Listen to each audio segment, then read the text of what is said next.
Discord is one of the world's most popular VoIP programs, and it has millions of users across the world using it for all sorts of different uses.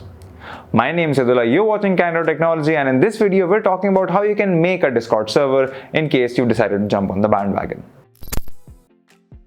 So if you've decided that you're going to hop onto the Discord bandwagon and want to create a server, the actual steps for doing so are actually quite easy.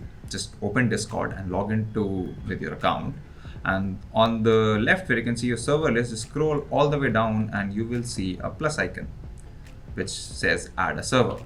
Click on the button and here you'll have an option to create your own server, and you can start from a template. So it can be a gaming server, school club, study group, friends, artist and creator, local community, or whatever. You can also join servers here if you have an invite, so that's an option.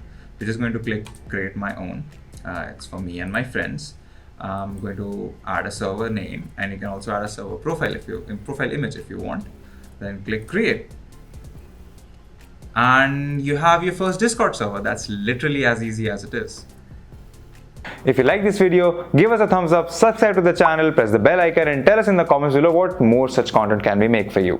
If you want to know more about tech, visit our website, Candid.Technology, follow us on social media, follow me on Instagram or Twitter, and we'll see you in the next video.